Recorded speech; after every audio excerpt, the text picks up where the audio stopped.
অধিনায়কত্বে ফেরার স্মৃতি সুখের হলো না মহেন্দ্র সিং ধোনির। আইপিএল এর ইতিহাসে ঘরের মাঠে সবচেয়ে কম রানে অল আউট হলো Chennai Super Kings. Kolkata Knight রাইডার্সের কাছে অসহায় আত্মসমর্পণ করলো তারা। এবারের আইপিএল এ চেন্নাইয়ের খারাপ হাল আগেই দেখা গিয়েছিল। ব্যাটিং বোলিং কিছুই ভালো হচ্ছিল না, কিন্তু তাদের দলের কঙ্কালসার দশা দেখিয়ে দিলেন আজিঙ্কা রাহানেরা।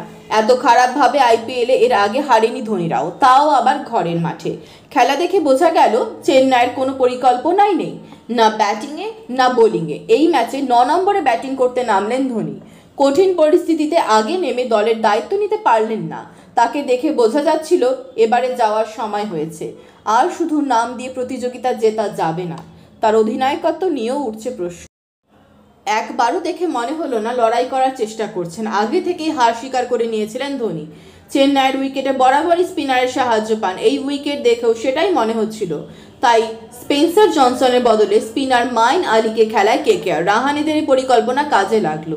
টস জিতে বল করতে নেমে দ্বিতীয় ওভারে মাইনের হাতে বল দেন রাহানে। চেন্নাইকে প্রথম ধাক্কা দেন মাইন। আউট করেন আগের ম্যাচে অর্ধশত রান করা ডেভন কনওয়েকে। সেই শুরু আরও একটি ম্যাচে ব্যর্থ রাচিন রবীন্দ্র। চেন্নাইকে ম্যাচে ফেরানোর সব রকম চেষ্টা করেছিলেন কলকাতা ফিল্ডাররা। বিজয় শঙ্কর শুরু থেকেই ক্যাচ তুলেছিলেন, তারপরেও রান করতে পারলেন না শঙ্কর। তার ব্যাটের মাঝে বলই লাগছিল না, যা মারতে চাইছিলেন কানায় লাগছিল। একই দশা ছিল রাহুল ত্রিপাঠীরও, তাও ফিল্ডারদের বদান্যতায় কিছুটা হলেও জুটি বাঁধেন তারা। কেকেআরের 3 স্পিনারের সামনে কিছুই করতে পারলেন না চেন্নাইয়ের ব্যাটাররা। মাইন, সুনীল নারায়ণ ও বরুণ চক্রবর্তী চেন্নাইয়ের ব্যাটারদের পাড়ার স্তরে নামিয়ে এনেছে। তাদের 12 ওভারে হলো মাত্র 55 রান, পড়ল 6টি উইকেট। পেসারেরও কম যাননি। হর্ষিতা রানা 4 ওভারে 16 রান দিয়ে 2 উইকেট নেন। তার বলে শঙ্করের জোড়া ক্যাচ না পড়লে আরও উইকেট পেতে পারতেন।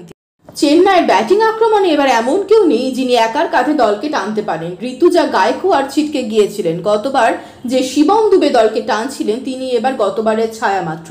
রবীন্দ্র জাডেজা, রবীন্দ্রচন্দ্র আশ্বিনের ব্যাটে বল লাগছে না। এই পরিস্থিতিতে চেন্নাইয়ের সমর্থকেরা তাকিয়েছিলেন ধোনির দিকে। সেই ধোনি কোথায় দায়িত্ব নিলেন?